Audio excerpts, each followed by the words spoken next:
নমস্কার। আজ পয়লা আষাঢ়, আর 1 মাস বাদে রথযাত্রা। গুপ্তিপাড়ার রথযাত্রার আর দেরি মাত্র 1 মাস। 1 মাস আগেই প্রস্তুতি শুরু হয়ে গেল।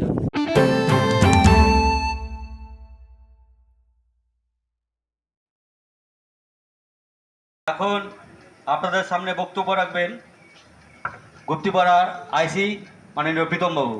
প্রীতমবাবুকে কিছু বলার জন্য অনুরোধ। মানে ওটা খুব ভালোভাবে হয়েছিল, এটা আশা করছি আরও ভালোভাবে হবে। ঠিক আছে, আর দুটো হচ্ছে যে মানে ঘাটটা আছে ফুলতলা ঘাট, আর হচ্ছে আপনার কী বলে শক্তিপুর ঘাট। ওখানে ওখানে তেমন নৌকা নেই যে লোকজনকে নিয়ে আসা যাবে। ঠিক আছে, তেমন মানে কোনো ঘাট নেই, মানে লোকজনকে কানা যাবে, এই জন্য বন্ধ থাকে দুটো। শুধু আমাদের ফেরি ঘাটে মানে খোলা থাকে, আর দুটো ঘাট বন্ধ থাকে। আগেবার 3টে আমরা মানে 12টা নিয়েছিলাম, এবার চেষ্টা করবো আরও বেশি আনার জন্যে, যার লোকের প্রবলেমটা সলভ হয় এটাই। সম্মানীয় এই সভার সভানেত্রী তথা বিডিও বলাগড় ম্যাডাম উপস্থিত আছেন, আমাদের ডিএসপি ক্রাইম সাহেব উপস্থিত আছেন, সিআই মহরা স্যার আছেন, বিভিন্ন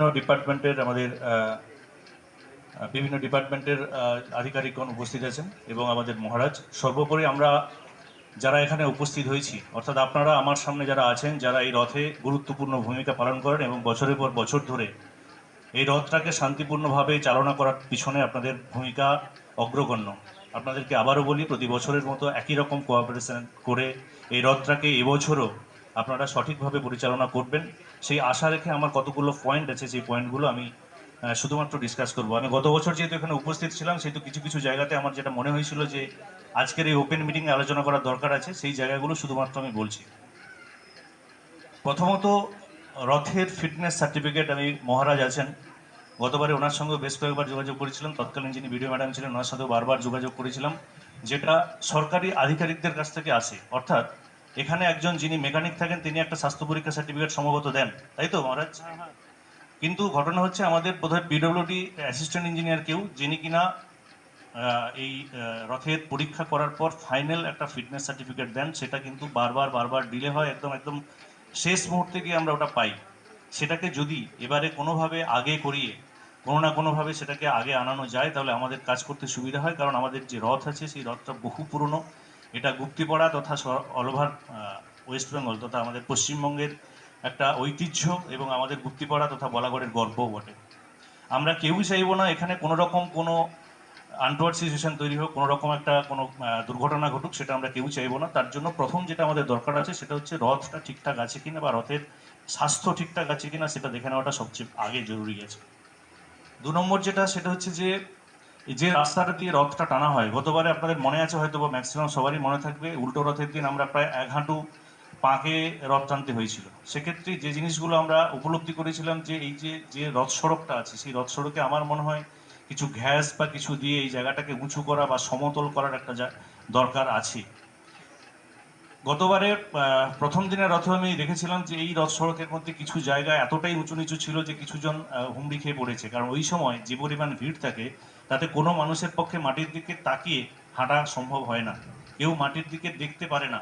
সেক্ষেত্রে পায়ের নিচে যদি কোনো গর্ত থাকে, সেই গর্তটা সবার কিন্তু ওভারলুক পড়ে যায় এবং সেক্ষেত্রে একজন লোক যদি পড়ে যায় তার উপরে একটা 3 জনের পা চলে যাওয়ার সম্ভাবনা আছে, তাতে সে আরও অসুস্থ হবে বা অন্য কিছু হতে পারে। আমার মনে হয় যেটা যে রথ সড়কের উপর দিয়ে রথটাকে টানা হয়, সেই রথ সড়কটা ভালো করে পরীক্ষা করার দরকার আছে এবং তাতে যেখানে যেখানে মনে হবে যে কিছু ঘ্যাস দেওয়ার দরকার আছে, উঁচু নিচু আছে বা কোথাও বিপজ্জনক অবস্থা আছে, তাহলে সেই জায়গাগুলোকে রিপেয়ার করার দরকার আছে বলে আমার অন্ততপক্ষে মনে হয়। স্নানযাত্রা গতবারে খুব ভালোভাবেই হয়েছিল।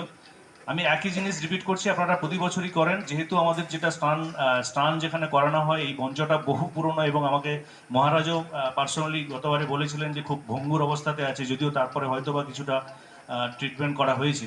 তা সত্ত্বেও প্রতি বছরের মতো এবছরও যেন উপরে ওই 2জন 3জন করে যে সিস্টেমে মানুষ ওঠে, আবার 3জন নামবে, আবার 3জন উঠবে, আবার 3জন নামবে উঠবে, এই যে সিস্টেমটা প্রতি বছর চলে আসছে, এটা এবছরও লাগু রাখার দরকার আছে এবং তার জন্য সাফিসিয়েন্ট ভলেন্টিয়ারের দরকার আছে যারা এটাকে মেনটেন করবে।